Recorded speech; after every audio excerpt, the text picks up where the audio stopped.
یہ ربیع الاول کا مہینہ چل رہا ہے اور ہمارے ملک میں جب ربیع الاول کا مہینہ آتا ہے تو سیرت طیبہ کی محفلیں اور سیرت النبی کے جلسے ہر شہر میں، قصبے میں، گلی گلی، کوچے کوچے منعقد ہوتے ہیں۔ اور واقعہ یہ ہے کہ نبی کریم سرور عالم صلی اللہ علیہ وسلم کا مبارک تذکرہ انسان کی اتنی بڑی سعادت ہے کہ اس کے بعد کا ہم آپ ادراک بھی نہیں کر سکتے۔ اگرچہ واقعہ یہ ہے کہ چونکہ اس مہینے میں حضور سرور عالم صلی اللہ علیہ وسلم دنیا میں تشریف لائے اور آپ کی دنیا میں تشریف آوری نہ صرف اس دنیا کے لیے بلکہ پوری کائنات کے لیے اللہ جل جلالہ کا سب سے بڑا انعام تھا، اس لیے کہ قرآن کریم نے فرمایا کہ اللہ تبارک و تعالی نے نبی کریم صلی اللہ علیہ وسلم سے خطاب کرتے ہوئے یہ ارشاد فرمایا کہ وَمَا أَرْسَلْنَاكَ إِلَّا رَحْمَةً لِّلْعَالَمِينَ،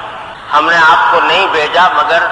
تمام عالموں کے لیے ایک رحمت بنا کر، صرف انسانوں کے لیے نہیں بلکہ تمام عالموں کے لیے، جتنے عالم اس کائنات میں پائے جاتے ہیں، انسانوں کا عالم ہو، جنات کا عالم ہو، جانوروں کا عالم ہو، جمادات و نباتات کا عالم، سب کے لیے رسول کریم صلی اللہ علیہ وسلم کی ذات والا صفات ایک عظیم رحمت تھی اللہ تبارک و تعالی۔ اس واسطے جس دن اور جس مہینے میں آپ دنیا میں تشریف لائے وہ کائنات کا عظیم ترین دن، عظیم ترین مہینہ تھا۔ اور اگر اسلام میں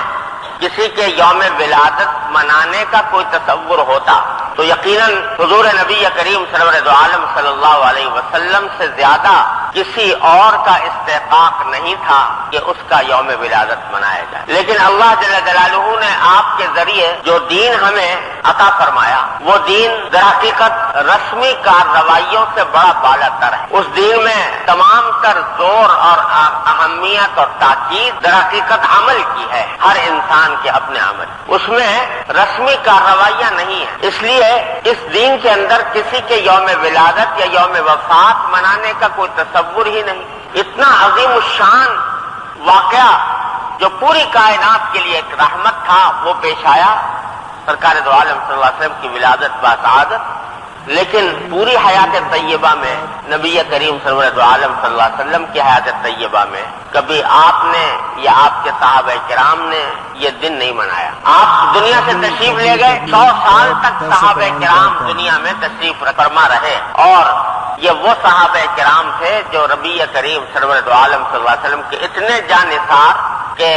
اب دنیا میں ایسا کوئی جانثار پیدا ہونا ممکن نہیں، جو رسول کریم صلی اللہ علیہ وسلم کے دہان مبارک سے نکلنے والے تھوک کو بھی زمین پر گرنے نہیں دیتے تھے بلکہ اس کو اپنے ہاتھ پر لے کر اس کو اپنے جسم پر مل لیتے۔ وہ صحابہ کرام جو سرکار دو عالم صلی اللہ علیہ وسلم کے ایک پسینے کے قطرے پر اپنے ہزاروں خون کے قطرے بہانے کو تیار، ایسے جانثار دنیا میں کسی بھی انسان کے پیدا نہیں ہوئے۔ یہ وہ صحابہ کرام ہیں کہ کسی بھی نبی کو، کسی پیغمبر کو، کسی ولی کو، کسی صوفی کو، کسی شیخ کو، کسی بڑے رہنما اور قائد کو ایسے جانثار ساتھی میسر نہیں آئے جو حضرات صحابہ کرام نے فداکاری اور جانثاری کی مثالیں قائم فرمائی۔ 100 سال تک وہ دنیا میں تشریف فرما رہے لیکن یوم ولادت منانے کا کوئی ذکر فکر نہیں کہیں کہ حضور فلاں دن پیدا ہوئے تھے لہذا اس دن کوئی جشن منایا جائے، کوئی عید منائی جائے، کوئی سارے صحابہ کرام کے بعد تابعین کا دور آیا، تابعین کے بعد تبع تابعین کا دور آیا، خیر القرون قرنی ثم الذین یلونہم ثم الذین یلونہم، آپ نے فرمایا تھا کہ سب سے بہترین قرن میرے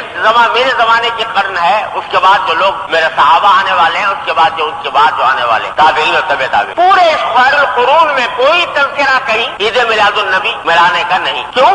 اس لیے کہ اسلام در حقیقت یہ رسمی کارروائیوں کا دین نہیں۔ وہاں یہ سوال نہیں ہے کہ 12 ربیع الاول کی تاریخ میں رسول کریم سرور دو عالم صلی اللہ علیہ وسلم کو خراج تحسین پیش کر دیا جائے، اس کے لیے چراغاں کیے جائیں، اس کے لیے عید منائی جائے اور پھر سارا سال سرکار دو عالم صلی اللہ علیہ وسلم کی سیرت اور سنت سے بغاوت کی جائے، یہاں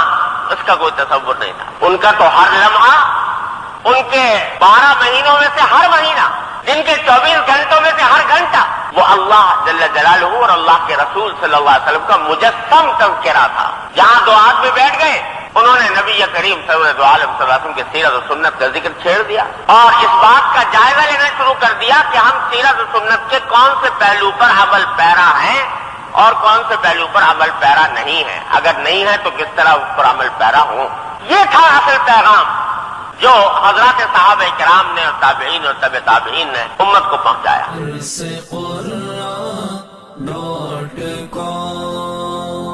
www.darsequran.com